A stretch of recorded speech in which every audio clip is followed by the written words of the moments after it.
The first click was a polite, almost apologetic sound against the weathered planks of the dock. It was the sound of a retractable ballpoint pen, a sound that had no business intruding upon the sacred quiet of a dawn breaking over Pine Valley Lake. The second click was the clasp of a clipboard. I didn't need to turn around. I knew. The mist, ghosting across the water's surface, held the last of the night's cool, and the scent of damp earth and pine was a fragrance I'd known since childhood. In my hands, my father's old graphite fishing rod felt like a living extension of my arm. The gentle tug of the current against the line was a familiar, meditative rhythm. This cabin, this dock, this small patch of lakeside earth, it was more than property. It was a repository of memory, a legacy of peace left to me by my parents. It was the only place in the world where the noise in my head went silent. "Good morning, Brandon." The voice was smooth, measured, and carried an unnerving lack of warmth. It was the voice of Catherine Perez, president of the Pine Valley Estates Homeowners Association. I reeled my line in slowly, the tiny splashes of the lure marking a final, fleeting moment of tranquility. I turned on the old wooden stool, my boots scuffing against the boards. She stood at the head of my dock, a crisp, navy blue pantsuit defying the morning dew. Her hair was a helmet of perfect obsidian, and her posture was as unyielding as the granite countertops she'd insisted were the only acceptable option for kitchen remodels. In her hand was the clipboard, her weapon of choice. It was not a smartphone. Recording was for amateurs. Documentation was for professionals. Catherine was a professional.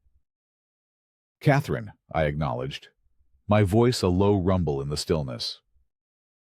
A smile formed on her lips, but it was a precise, bloodless expression that failed to soften the sharp set of her jaw. "I'm afraid I have to interrupt your recreation." The board passed a new environmental preservation rule last month. Rule 12.1 subsection C. It designates the immediate shoreline as a protected sensitive habitat. All recreational activities, including fishing, are now prohibited to prevent ecosystem disruption. I stared at her, the absurdity of the statement taking a moment to land. Prohibited, Catherine. This is my dock, on my property. I've been fishing here for 30 years, since I was a kid. "And we all appreciate your long-standing connection to the community," she said, her tone suggesting the exact opposite. "However, the health of our primary community asset, the lake, supersedes individual historical practices. The rule applies to the entire common area shoreline, which, for regulatory purposes, includes all land within 20 feet of the high water mark." There it was, the casual, bureaucratic creep. She wasn't just claiming the water, she was claiming the land. My land. A hot, tight pressure began to build behind my temples. Before I moved into IT consulting, I spent a decade as a fence contractor. I'd built my own business from the ground up, and my specialty was navigating the thorny, emotional jungle of property line disputes. I'd seen every trick: the accidental placement of a sprinkler, head 10 feet over the line, the misunderstood survey map, the appeal to a non-existent historical use easement.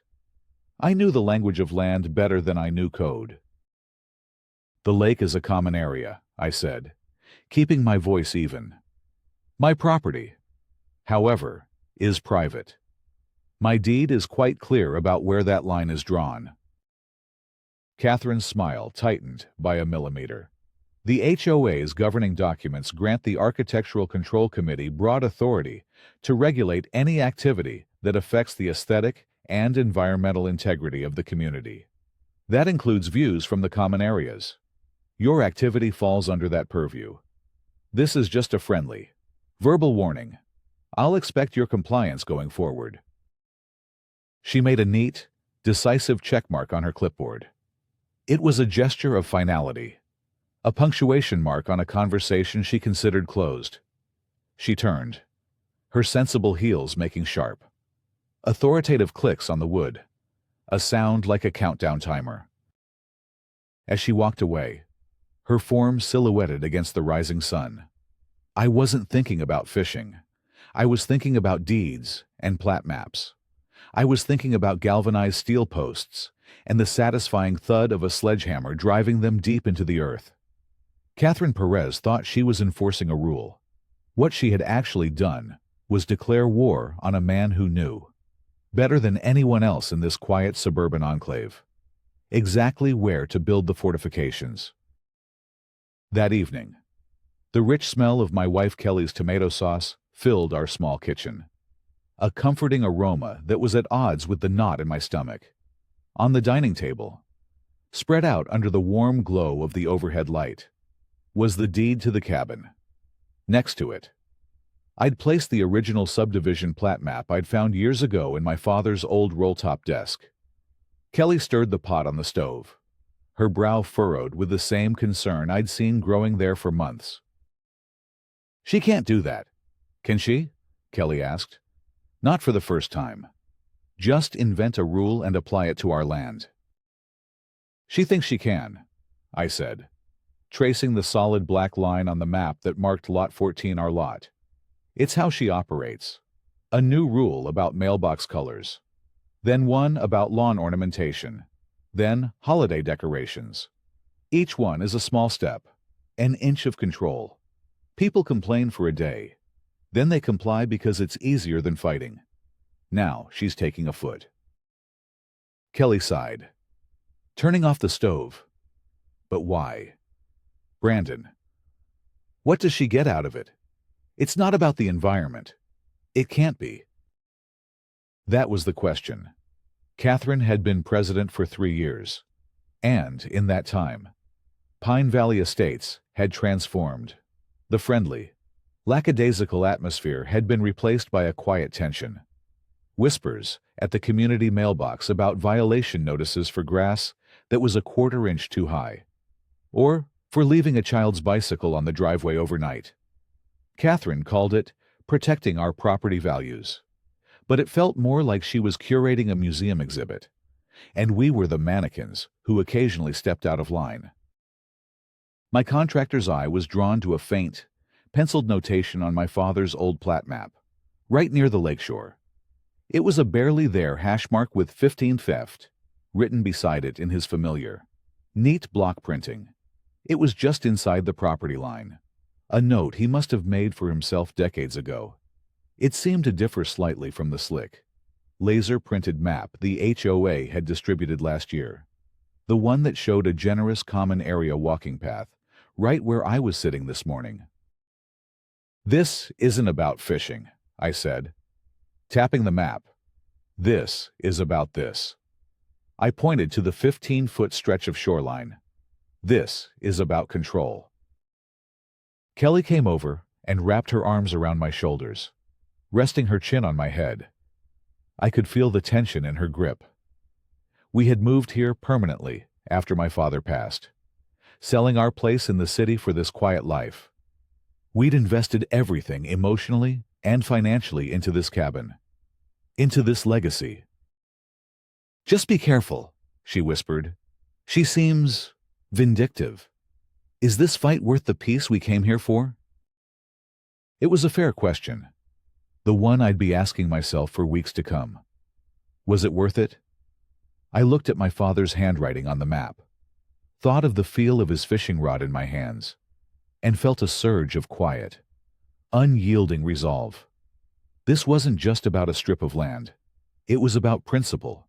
It was about honoring the memory of a man who taught me to build things that last, and to stand your ground when someone tries to take what's yours. Catherine had made a critical miscalculation. She assumed she was dealing with an IT consultant who worked from home. She had no idea she had just picked a fight with a fence builder who kept his tools sharp. The peace was shattered exactly 1 week later. The mail carrier, a cheerful woman named Carol, handed me the certified letter with a look of practiced neutrality. She'd been delivering more and more of them in Pine Valley lately. The crisp green and white envelope felt unnervingly heavy in my hand.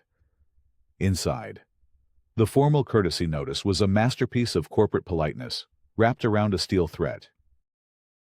It was printed on heavy bond paper, bearing the Pine Valley Estates HOA letterhead. The subject line read, "Courtesy Notice of Covenant Violation. Relot, 14, 128, Lakeshore Drive." The letter, signed by Catherine Perez in her official capacity as board president, stated that on the morning of May 10th, I had been observed engaging in an activity in violation of the community's covenants, conditions, and restrictions (CC&Rs). It cited the rule she had mentioned, Paragraph 12.1 Lake and Common Area Use.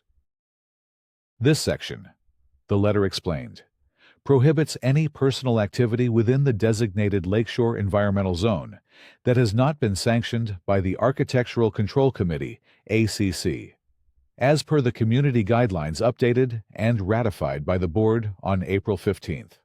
All property within 20 feet of the lake's high water mark falls under ACC regulatory jurisdiction to preserve community sightlines and ecological balance. It gave me 10 calendar days to cease all non-compliant activity. Failure to do so, it warned in bold type, would result in a formal violation and the levying of fines. I read it twice, a cold anger settling in my gut. The language was deliberately vague and authoritative. Community sightlines, ecological balance. They were bureaucratic buzzwords designed to sound official and unassailable. But the most audacious part was the claim of jurisdiction. The HOA did not, and could not, simply annex private property by passing a rule. The CC&Rs, the legal foundation of the entire association, could only govern the common areas and the exterior appearance of private homes. They couldn't seize control of the land itself. Kelly read the letter over my shoulder, her breath catching. They can't be serious. ACC regulatory jurisdiction.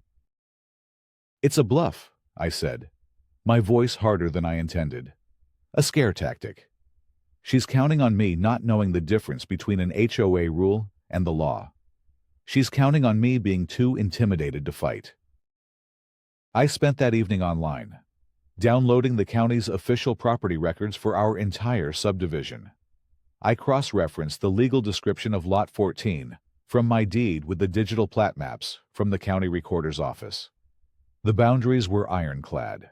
My property extended exactly 15 feet from the ordinary high-water mark of the lake. There was no mention of a common area walking path or any other form of easement on my land. The HOA's claim was a complete fabrication. The next morning, I was on my dock at 6 a.m., my father's fishing rod in hand. It wasn't about catching fish anymore. It was about sending a message.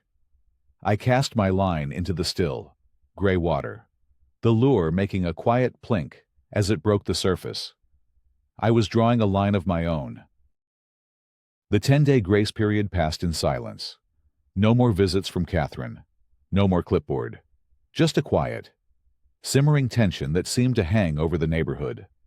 I continued my morning ritual, an act of peaceful, resolute defiance. Then, on the 14th day, the second letter arrived. This one also came via certified mail, and I made sure to save the envelope with its postmark and tracking number. This was no longer a courtesy. It was a formal violation notice. The tone had shifted from polite warning to cold. Procedural enforcement. It referenced the initial notice and my failure to cure the violation. It formally cited CC&R paragraph 12.1 again. But this time, it also mentioned a different clause.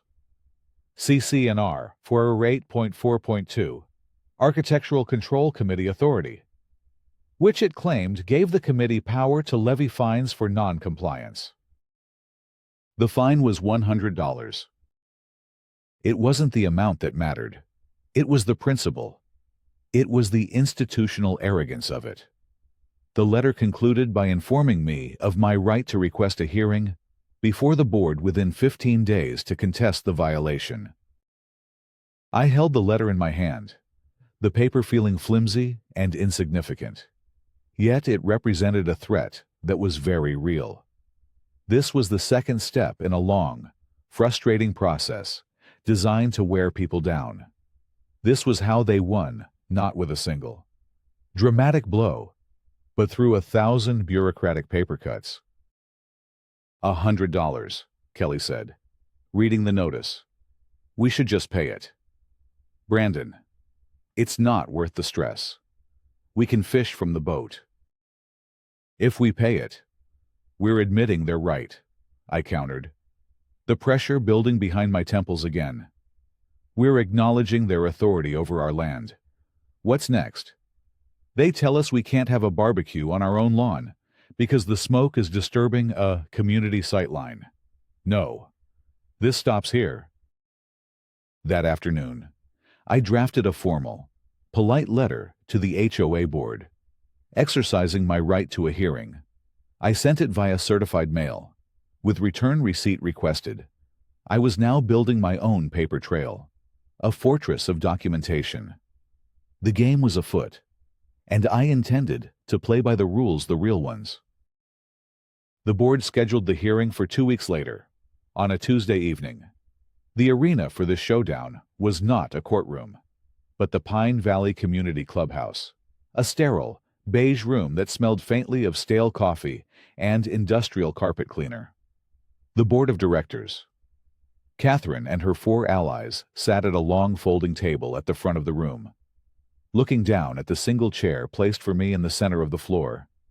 It felt less like a hearing and more like an inquisition.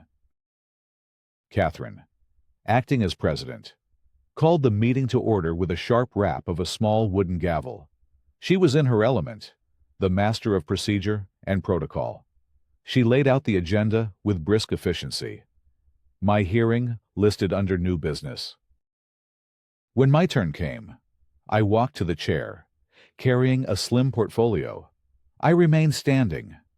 I began by calmly stating my position, that CC&R paragraph 12.1 was being misapplied to private property, which was outside the HOA's jurisdiction.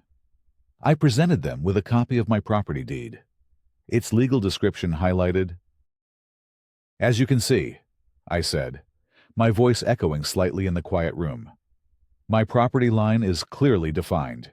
The area in question, my dock and the land surrounding it, is not a common area. I then presented the official plat map from the county, showing the boundaries for the entire subdivision. There is no recorded easement on my property that would grant the HOA regulatory control. This Lakeshore Environmental Zone you've created exists only on your own maps, not on the legally binding documents filed with the county. I expected a discussion, a debate. I expected them to at least look at my evidence. Instead, Catherine simply smiled her bloodless smile. Thank you for your presentation. Mr. Davis, she said, not even glancing at the papers I'd placed before her. The board is well aware of the county maps. However, we also rely on precedent and the broad powers granted to the ACC under Section 8.4.2 to protect the overall welfare and aesthetic value of the community. A precedent for regulating this area was established when the Common Area Walking Path was designated 3 years ago. A path that runs directly across my private property. I stated, a path that was never legally established. Catherine's eyes narrowed. Your interpretation is noted. The board will now deliberate. She then looked at the other 4 members, a silent, commanding gaze. There was no deliberation. There were just 4 slow, compliant nods. The board has voted to uphold the violation and the fine, Catherine announced, her voice ringing with finality. Mr. Davis, you will receive a formal notice of fine in the mail. Please be advised that continued non-compliance will result in additional fines and may, eventually, lead to a lien being placed on your property. A lien. The word hung in the air, cold, and heavy. This was no longer about a $100 fine. A lien was a legal claim against my property title.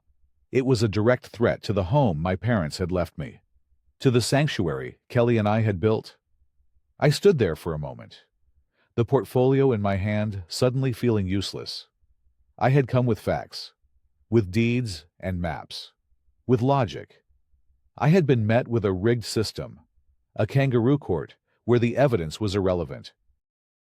I looked at Catherine, at the quiet triumph in her eyes. She hadn't just won.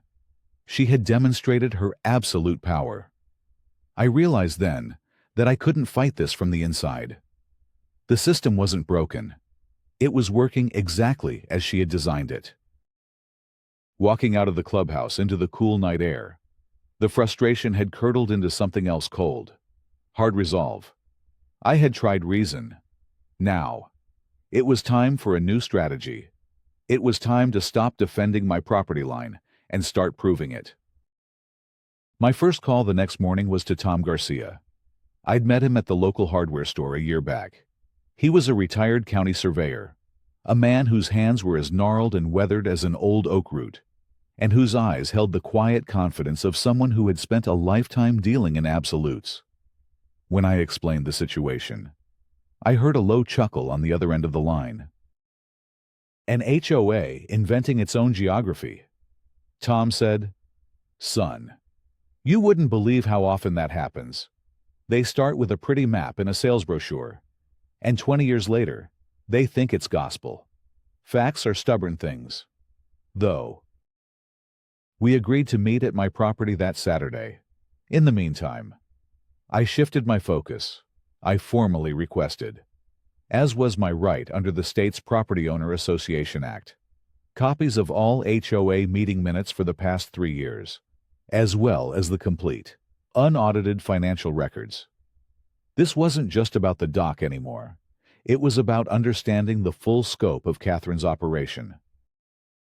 The documents arrived a week later, not as a neat package, but as a link to a disorganized mess of PDF files on the HOA management company's portal. It was a data dump, designed to be overwhelming and impenetrable. I spent 2 full days sifting through them, my IT background finally proving useful. The minutes were a testament to Catherine's meticulous control. Every meeting was a masterclass in procedural maneuvering, with Catherine tabling inconvenient questions and pushing her own agenda through with carefully worded motions. Then I found it. The minutes from the April 15th meeting, where the environmental rule was supposedly passed. The paragraph describing the motion was there, but the section detailing the board's discussion on jurisdiction was completely blacked out. A solid, digital redaction. It was a glaring admission of guilt. Why redact a simple discussion if it was all above board? That weekend, Tom Garcia arrived in his dusty pickup truck, the bed filled with the tools of his trade tripods, optical levels, and a GPS rover that looked like something out of a science fiction movie. He moved with a slow, deliberate economy of motion, a man entirely at peace with his work. While Tom set up his equipment, I focused on my neighbors. I didn't need security cameras to see what was happening. I just needed to watch. Derek Wilson, who lived 2 doors down, had been a friend. We'd shared beers, helped each other with yard work. But for the past few weeks, something had been off. He avoided my gaze. When I'd tried to talk to him about the HOA issue, he'd become evasive, mumbling something about not wanting to get involved. That Saturday, as Tom was driving a stake into the ground near my driveway, I saw Derek slip out his back door and walk briskly toward Catherine's house. He carried a thin file folder. It wasn't a friendly visit. It was a report. The betrayal was quiet, subtle, and somehow worse than an open confrontation. He had chosen a side, not out of malice, but likely out of fear. Catherine's network wasn't just built on rules, it was built on informants. An hour later, Tom called me over. He was standing near the lakeshore, looking down at a spot hidden beneath a thick azalea bush my mother had planted years ago. He had a shovel in his hand. "Your father's old plat map," Tom said, wiping sweat from his brow. "You mentioned he made a pencil mark on it." "Yes," I said, "a hash mark. 50 nift." Tom nodded. "Your dad was a smart man. Old-timers knew to double-check. The developers who built this place back in the 70s used half-inch rebar for their survey markers. Most of them get pulled up or buried over the years. But sometimes, if you know exactly where to look." He drove the shovel into the soft earth at the base of the bush. It hit something with a dull metallic thud. My heart hammered against my ribs. Tom worked the shovel around the object, carefully clearing away the soil. And then, I saw it. A piece of rusted rebar, its top battered and mushroomed from the force of being driven into the ground decades ago. Embedded in its flat top was a small, brass cap, tarnished with age. Tom cleaned the cap with his thumb, revealing the stamped inscription PLS 529, the license number of the original surveyor. "This is it," Tom said, his voice filled with a quiet reverence. "The original property corner marker, buried under at least a foot of topsoil and mulch. This wasn't buried by accident. Brandon, somebody did this on purpose." He pulled out his GPS rover and took a reading from the stake. He checked it against the digital file from the county. A slow grin spread across his face. "Right on the money. To the 100th of an inch." He announced, "This stake, along with the one we'll find on the other side of your lot, proves it beyond any doubt. Your property line is exactly where your deed says it is, and Catherine Perez's community path is smack in the middle of your backyard." A wave of adrenaline washed over me. This was the turning point. This was the moment the fight shifted from defense to offense. The buried stake wasn't just a piece of metal. It was irrefutable proof of a lie. Catherine hadn't just misinterpreted the boundaries. She had actively concealed them. This was no longer a dispute over a fine. This was about intentional, systematic deception. I now had the evidence not just to win, but to dismantle her entire fraudulent empire. The official survey from Tom Garcia arrived on a Monday morning. It was a beautiful thing. A document of crisp lines and irrefutable numbers, stamped with his professional seal. It confirmed everything.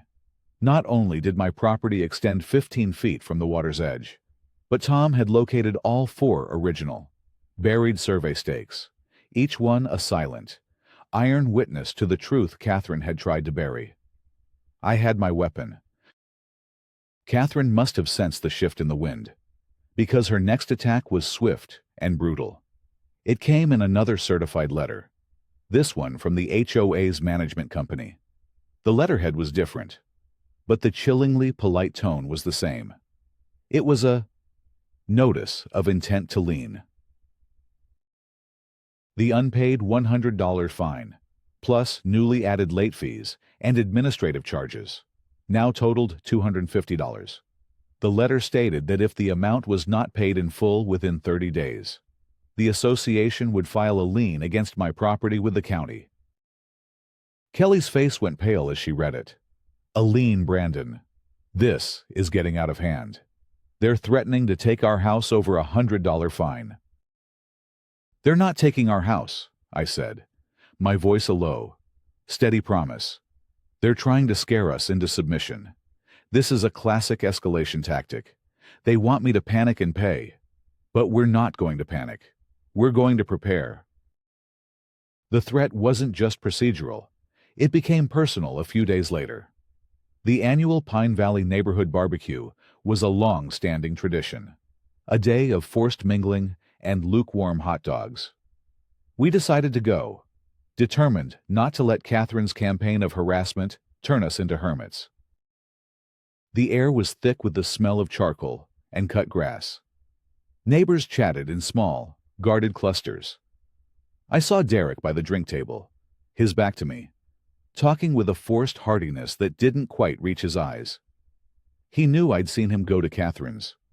The knowledge lay between us, an unspoken chasm. Then, Catherine was there, materializing at my elbow with a plastic cup of iced tea in her hand. She was dressed in casual white linen, an attempt at approachability that was completely undermined by the predatory stillness in her eyes. "Brandon," she said, her voice a confidential murmur. "I was so sorry to see things escalate to the lien notice. It's all so unpleasant and unnecessary."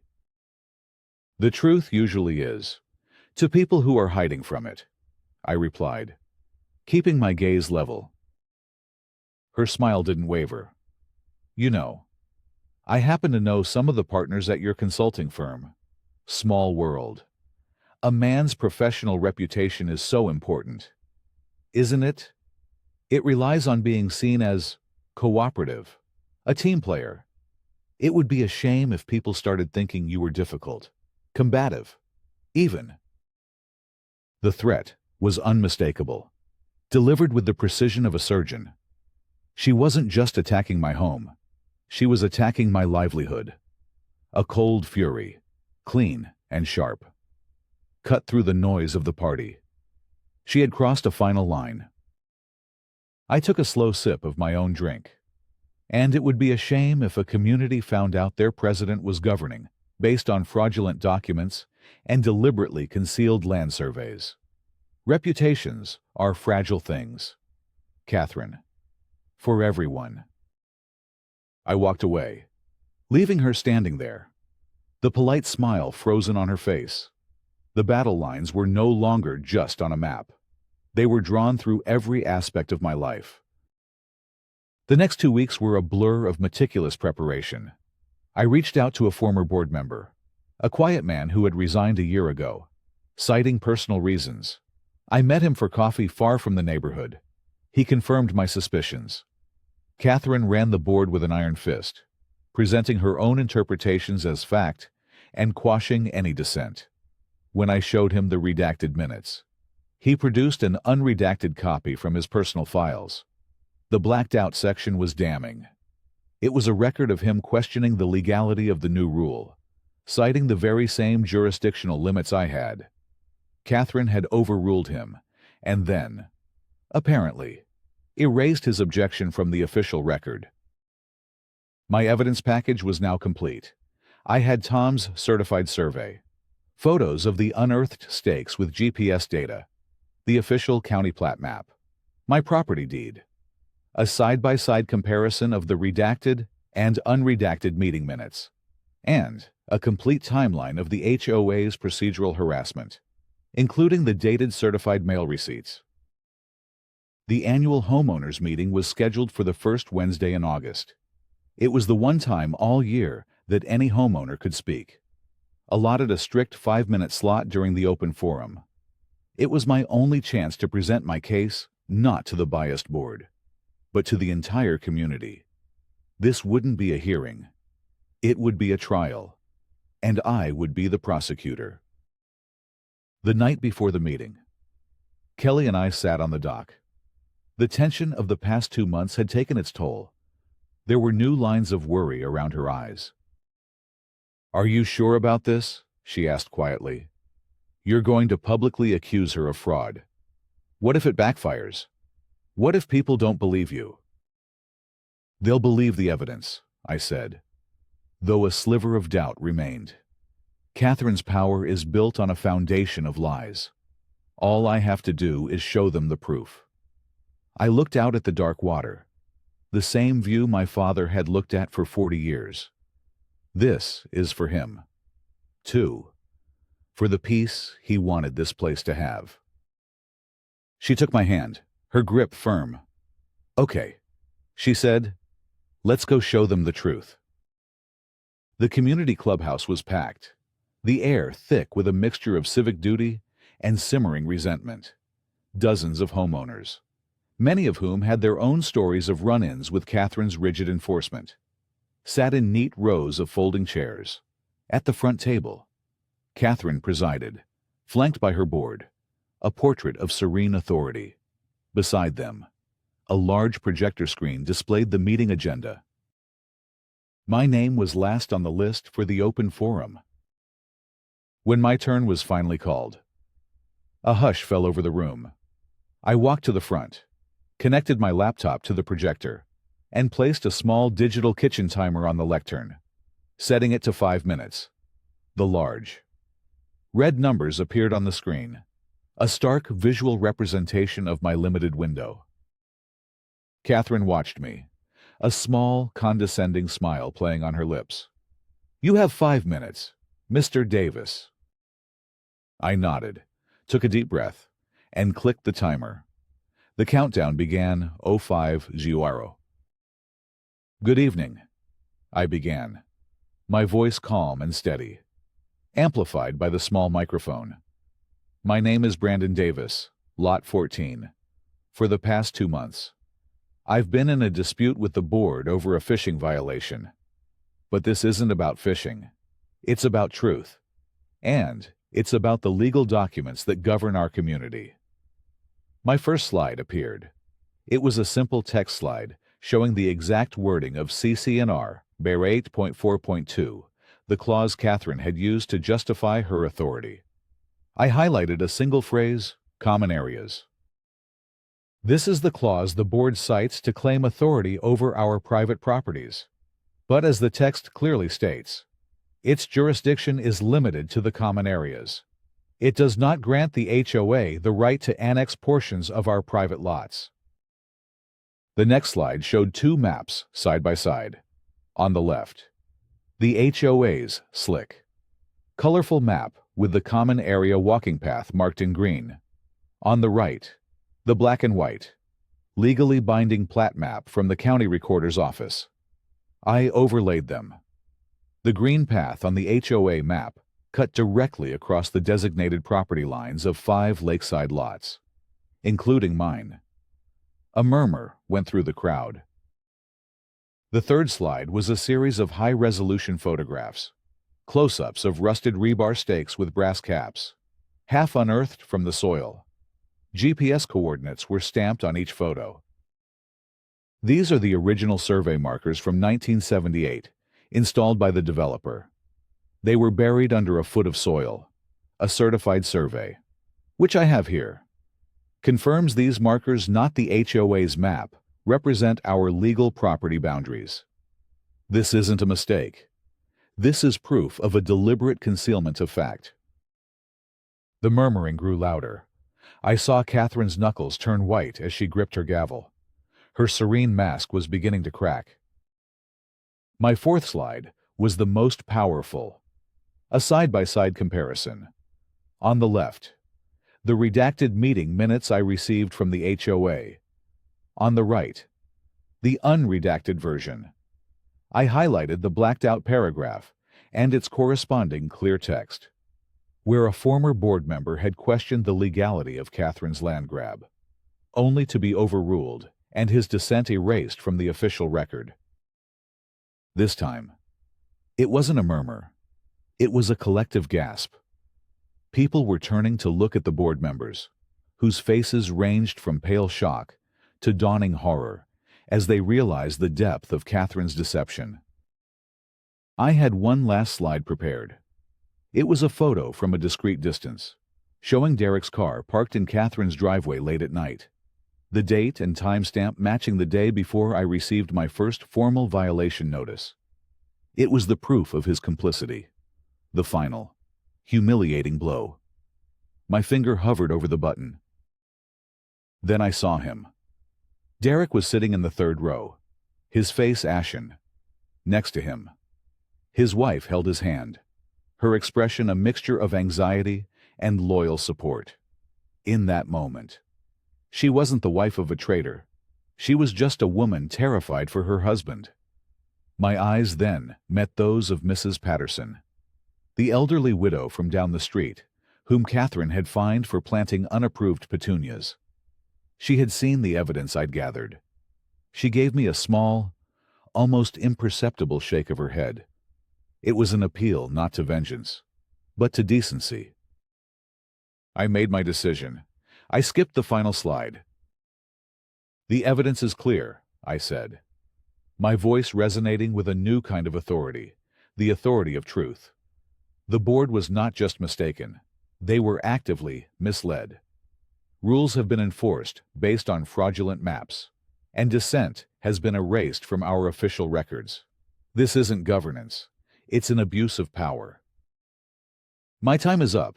I ask you, my neighbors, to demand accountability. The timer beeped. The room was silent for a heartbeat. And then it erupted. The chaos was immediate and overwhelming. People were on their feet, shouting questions, demanding answers. Catherine hammered her gavel, but the sound was lost in the roar of a community that had just been awakened. Order! This is not a public trial, she yelled, her voice strained, the veneer of control shattered. But it was too late. A man from the back of the room, Mr. Henderson, whose lot was also on the lake, made his way to the front. I make a motion to immediately freeze all board activities pending a full, independent financial and procedural audit. Seconded came a dozen voices at once. Catherine tried to refuse. That motion is out of order. The hell it is, Mrs. Patterson shouted, her voice surprisingly strong. She was standing on her chair, pointing a trembling finger at Catherine. We are the homeowners. You work for us. We vote now. The tide had turned. Two of the board members, seeing their own reputations about to be dragged down with Catherine's, abandoned her. One of them, the treasurer, stammered, I support the motion for an audit. The vote was a landslide. The motion passed, and in a subsequent, equally chaotic vote, the homeowners moved to censure Catherine Perez, stripping her of her presidential powers until the audit was complete. It was a stunning, public dismantling of her authority. In the aftermath, as the formal meeting dissolved into small, angry knots of conversation, homeowner after homeowner approached me. They shared their own stories of Catherine's overreach fines for holiday wreaths left up a day too long, threats over the color of a front door, demands to remove swing sets that were allegedly visible from the common area. My fight had become their fight, and the evidence I presented had given them the courage to speak up. Derek approached me, his wife a step behind him. He looked utterly broken. Brandon, he started, his voice cracking. I cut him off, not with anger, but with a quiet finality. I know. Derek. She puts a lot of pressure on people. It was as close to forgiveness as I could offer. It wasn't for him. It was for me. I had won by presenting the truth, not by destroying a man who was already defeated. The following weeks were a whirlwind. The independent auditing firm descended on the HOA's records like a wolf pack. What they found was worse than anyone imagined. It wasn't just a procedural cover-up. It was systematic financial fraud. Catherine had established an exclusive contract with a landscaping company, Lakeside Landscapes, for all common area maintenance. The company was owned by her brother-in-law. The audit revealed a pattern of massively inflated invoices for work that was either never done or done poorly. More damningly, it uncovered a kickback scheme. For every contract Catherine approved, a percentage of the inflated cost was funneled back into a private account under her name. Her obsession with controlling the view corridors and the lakeshore environmental zone suddenly made perfect, sickening sense. It was never about the environment. It was about creating more areas she could claim were common, and therefore bill to the landscaping contract, increasing her illicit profits. Faced with irrefutable evidence of embezzlement, Catherine resigned from the board before they could hold the official vote to remove her. The threat of criminal charges hung heavy in the air, and her professional life as a realtor was in ruins. The community had its justice. A new interim board was formed, and their first act was to establish a transparency committee.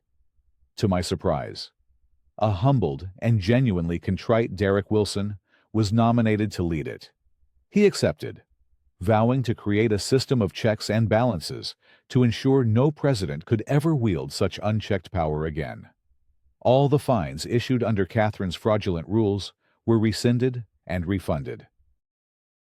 A month later, Kelly and I were sitting on the dock, the setting sun painting the sky in strokes of orange and purple. The quiet had returned. But it was a different kind of quiet now, not the silence of tension, but the deep, resonant peace of a hard-won victory. For the first time in months, I had my father's fishing rod in my hand, simply for the joy of it. Later that evening, feeling a need to connect with the past, I went into the cabin and opened the old roll-top desk. I was sorting through a stack of my father's papers, old warranties, receipts, letters, when I found a thin manila folder I'd never seen before. The label, in my father's neat print, read Property Line Dispute, 1998. My breath caught. I opened it carefully. Inside was a short stack of correspondence between my father and his lawyer. The letters detailed a protracted, frustrating dispute over the exact same 15-foot strip of land along the lake. My father was defending his property line against a claim for a public access easement. The claim, the letters revealed, had been filed by a young, aggressive, and newly licensed real estate agent who was trying to make a name for herself by improving community access to the lake, which would have boosted the value of the non-lakeside properties she was trying to sell. My father had eventually won, but not before spending a significant amount on legal and survey fees. At the bottom of the last letter, my father had scribbled a note to himself. Remember the name, ambitious and dishonest, will likely be a problem in the future. The name of the realtor was Catherine Perez. It all clicked into place. This wasn't just about power or greed, though those were certainly factors. At its core, this was a grudge, 20 years in the making. She had lost to my father, and she had never forgotten it. Her elaborate scheme wasn't just a new plan. It was the continuation of an old war.